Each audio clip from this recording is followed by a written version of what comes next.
दोस्तों, मेरे से पहले गोपाल भाई ने, ईशुदान जी ने और चेतर वसावा भाई की धर्मपत्नी ने बोलते हुए यही कहा है, क्योंकि मैं काफी गुजराती समझने लगा हूं, मैं पहले इलेक्शन में भी रहा हूं, यही कहा है कि पुलिस ने धक्का किया है, पुलिस ने सीसीटीवी फुटेज को डिलीट कर दिया और सीधा ही केस डाल दिया। और ईशुदान भाई ने कहा था आदिवासी का मतलब मूलवासी, जल, जंगल और जमीन पर आपका अधिकार है,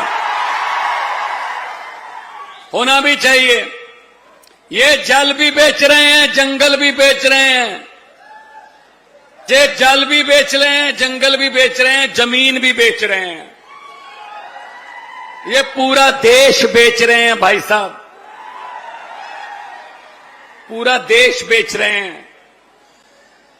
तो आज इतनी भारी संख्या में आपका आना इस बात का संकेत है कि जब मूलवासी, जब आदिवासी जाग जाता है, तब फिर कोई तूफान उसके आड़े, कोई तूफान, कोई आंधी उसको रोक नहीं सकती।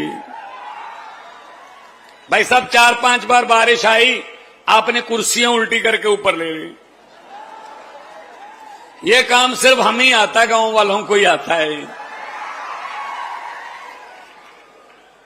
क्योंकि हम तो हर रोज खेतों में बारिशों में तो रहते हैं, खेतों में बारिशों में ही रहते हैं, वहीं पलते हैं।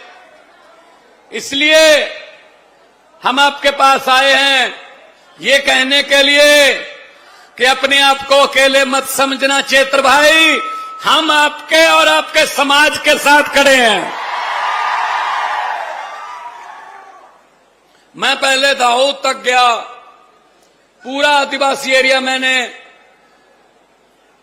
जब इलेक्शन चल रहे थे, जब यहां पे चुनाव चल रहा था, पूरा आदिवासी एरिया में गया मैं। इतना प्यार, इतना लोग प्यार करते हैं, कोई उसकी हद नहीं है। हम वो पत्ते नहीं हैं। मैं भाजपा वालों को कहना चाहता हूं, सुन लें, 2-4 तो आए भी होंगे कि हम वो पत्ते नहीं हैं जो शाख से टूटकर गिर जाएंगे। आंधियों को कह दो अपनी औकात में रहें। ये समझते हैं ये आम लोग हैं, गरीब लोग हैं, इनको दबा लेंगे ऐसे ही, इनकी कोई चलती नहीं है, इनके पास पैसा नहीं है, इनको दबा लेंगे। हमारे पास पैसा है, हमारे पास भ्रष्टाचार का पैसा है, हम उससे खरीद लेंगे, सब कुछ खरीद लेंगे, व्यवस्था खरीद लेंगे। उनको कहना चाहता हूं, जितने मर्जी इकट्ठे कर लो पैसे, हीरे, मोती, मगर ख्याल इतना रहे कफन पे जेब नहीं होती, सब यहीं रह जाता भाई साहब। गरीबों की बद्दुआएं मत लो, गरीब की बद्दुआ और परमात्मा की दरगाह सीधा राब्ता है, सीधा राब्ता, कोई बाईपास नहीं है इसमें। तो चेतर भाई वसावा को कोई पहली बार अंदर किया है। इससे पहले जब सरकारी महकमे वाले एक किसान की फसल को ट्रैक्टर के जरिए रौंदने आ गए थे, तो चेतर भाई ट्रैक्टर के आगे खड़े हो गए थे, तब भी जेल में गए। पता नहीं हर रोज कितने केस डाल देते हैं, हर रोज पर्चा डाल देते हैं। दिल्ली में अरविंद केजरीवाल पर पर्चा डाल दिया, 8 महीने जेल में रह के आए। संजय सिंह पर पर्चा डाल दिया, पर्चा कर दिया, FIR कर दी, वो जेल में रह के आए। मनीष सिसोदिया पर FIR कर दी, जेल में रह के आए। भाई साहब, हम इनको कहना चाहते हैं, गलत फहमी में हो, आपके कागज खत्म हो जाएंगे, हमारे बंदे खत्म नहीं होंगे। कागज खत्म हो जाएंगे आपके। इस गलत फहमी में मत रहना कि दबा लोगे, क्या गरीबों के जज्बातों को दबा लोगे। आम जनता है जी, आम पब्लिक है। आम पब्लिक चुप रहे तो 5 साल, सीने पे पत्थर रख ले 10 साल, आंखें बंद कर ले 15 साल, जीभ को ताला लगा ले 25 साल, कुछ भी ना बोले 30 साल। लेकिन 30 साल के बाद जब जनता जागती है तो 30 साल का हिसाब 30 मिनट में ले लेती है भाई साहब। गुजरात में हिसाब 30 मिनट में होगा। 30 साल हो गए, 30 साल। देखो कांग्रेस तो यहां है नहीं, वो तो साथ में मिले हुए हैं। कांग्रेस और भाजपा वाले तो मिले हुए हैं। तुम मुझे मत कुछ कहना, मैं तुझे कुछ नहीं कहूंगा, चलते रहो, लूटते रहो। अब तीसरा बदल आया है, अब तीसरा बटन आया है, और बटन भी झाड़ू वाला है। और झाड़ू क्या करता है? सफाई करता है। अरविंद केजरीवाल के इस राजनीतिक झाड़ू से व्यवस्था की सफाई की जाएगी, व्यवस्था की सफाई की जाएगी।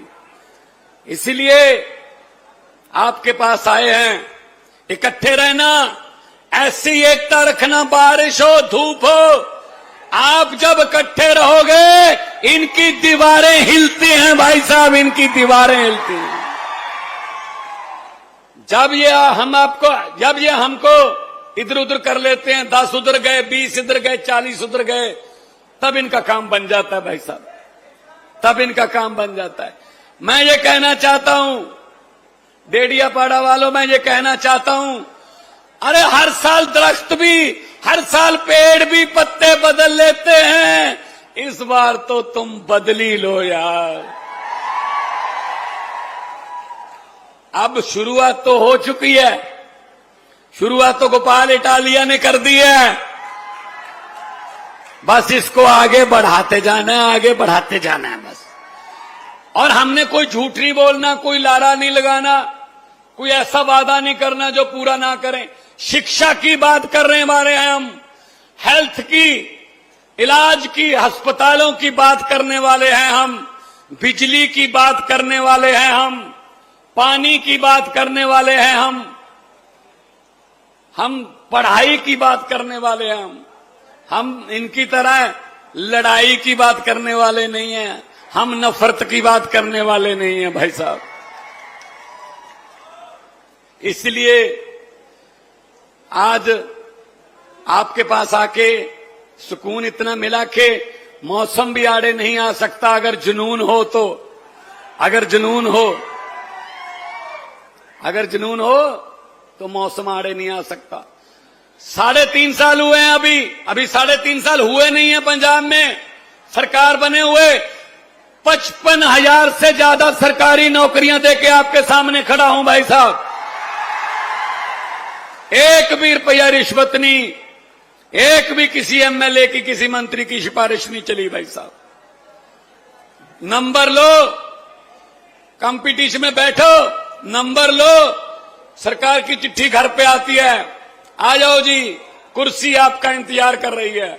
और यहां क्या होता है, यहां आदिवासियों के बच्चे भी मुझे मिले, नौजवान लड़के, कहते बहुत पढ़ाई करते हैं जी, सुबह 3:30 बजे उठ के भी पढ़ाई करते हैं, खेत में भी किताब ले जाते हैं कि किताब हमारी जिंदगी बदल सकती है। पर क्या करें सर, पेपर फूटता है और सपना टूटता है। पेपर फूटता है यहां पे, एक भी पेपर पंजाब में कभी ऐसे फूटे के दिखाए? कोई एक पेपर कोई, चाहे कोई क्लर्क का पेपर हो, यहां तो बड़े बड़े नौकरियों के पेपर जो है पहले फूट जाते हैं। तो पेपर नहीं फूटेगा। आप अगर सख्त सरकार लेके आओगे, क्योंकि अब सरकार ही टूटी फूटी है तो सब कुछ ही फूटेगा भाई साहब। मैंने तो पार्लियामेंट में जब था, मैंने पार्लियामेंट में मैंने पूछा, मैंने कहा 15 लाख की, 1 मिनट भाई साहब, 1 मिनट, मैं आपके जज्बातों को समझता हूं। आपका दिल करे तो कल वोटिंग करवा लो यार, मशीन दे दो, इसको मशीन ही दे दो यार। दबाता रहे बटन, हर रोज झाड़ू वाला बटन दबाता रहे। मैं जब पार्लियामेंट में था तब मैंने पूछा, मैंने कहा जी 15 लाख की रकम लिखता हूं तो कलम रुक जाती है। 15 लाख की, जो घर आना था ना, 15 लाख की रकम लिखता हूं तो कलम रुक जाती है। काले धन के बारे में सोचता हूं तो स्याही सूख जाती है। हर बात ही जुमला निकली, अब तो ये भी शक है क्या चाय बनानी आती है। मुझे लगता चाय भी नहीं बनानी आती होगी भाई साहब। हर बात जुमला। देश बर्बाद हो गया है, देश लुट रहा है हमारी आंखों के सामने, लेकिन आपको जागना होगा, क्योंकि देश 140 करोड़ लोगों का देश है। 140 करोड़ लोगों का देश है। आप उठिए, ऐसी जागिए जैसी आपके साथ कोई भी डिपार्टमेंट आपके साथ आपके हकों पर डाका मारता है। ऐसे इकट्ठे होके उनका दफ्तर घेरिए और उनसे पूछिए, सवाल पूछिए, बातचीत कीजिए। कल हम गए थे, कल वो दूध पालक, जो पशुपालक, जो किसान हैं दूध वाले, उनका पैसा खा गए भाई साहब, उनका पैसा खा गए। कौन सा डिपार्टमेंट है जो नहीं खाया? हर डिपार्टमेंट में से पैसा खाते हैं। हमें तो ये बताया गया बुजुर्गों की तरफ से कि आदमी के साथ कुछ नहीं जाता। इनका पता नहीं तो यमराज के साथ समझौता हो गया है कि आपके पैसे ऊपर आ सकते हैं शायद। है ये भी, इनका भी यही रह जाएगा। बस ये अहंकार है, इनका भ्रष्टाचार है, अहंकार है। ये अहंकार की बोली बोलते हैं, और अहंकार तो तोड़ देती है जनता। ये पब्लिक है, सब जानती है। ये लोग हैं, जब चाहे आदमी अर्श पर और जब चाहे आदमी फर्श पर, बड़े बड़े को उतार देते हैं भाई साहब। आप बिरसा मुंडा के वारिस हो, जिन्होंने लड़ाइयां लड़ी, तो आपके खून में लड़ाइयां लड़ना, अपने हक लेना आपके खून में है। और हम भगत सिंह के वारिस हैं, शहीद आजम भगत सिंह, करतार सिंह सराबा, लाला लाजपत राय। हमने आजादी की लड़ाइयां लड़ी, हमारे खून में भी हमारे बुजुर्गों का वो रगों में खून दौड़ता है, जो देश की आजादी के लिए, देश के लिए जान निछावर करने को कहता है। तो दोनों हाथ ऊपर उठाकर 2 नारे लगा दो, इनकलाब। थोड़ा सा और उठा दो, पहाड़ तो टपा दो, 2-4 पहाड़ तो टपाओ। पहाड़ों के पीछे से सुन ही रहे होंगे ये। जाए इनके तक आवाज, इन तक पहुंचे, अहमदाबाद तक पहुंचे, बड़ोदरा तक पहुंचे आवाज कि भाई कुछ हो रहा है, डेडियापाड़ा में कुछ हो रहा है। थोड़ा और वॉल्यूम ऊपर उठाइए ताकि आवाज जाए, आसमान गूंजे, इनकलाब, इनकलाब, भारत माता की, भारत माता की, बोले सोनिहाल। बहुत बहुत धन्यवाद, बहुत बहुत मेहरबानी, आपने इतना सुकून से, प्यार से मुझे सुना। जिंदाबाद रहो, आबाद रहो। પંજાબના મુખ્યમંત્રી ભગવત માન સાહેબનો ખૂબ ખૂબ આભાર. હવે આપણી વચ્ચે બબ્બર શેર અને દિલ્હીના આમ આદમી પાર્ટીના સંયોજક અરવિંદ કેજરીવાલ સાહેબ ઉપસ્થિત છે. તો આપણે એમને વિનંતી કરીશું, ચેતર વસાવાના સમર્થનમાં આવેલા જેટલા બી ભાઈઓ બહેનો યુવાનો બધાને સંબોધન કરશે અરવિંદ કેજરીવાલ સાહેબ.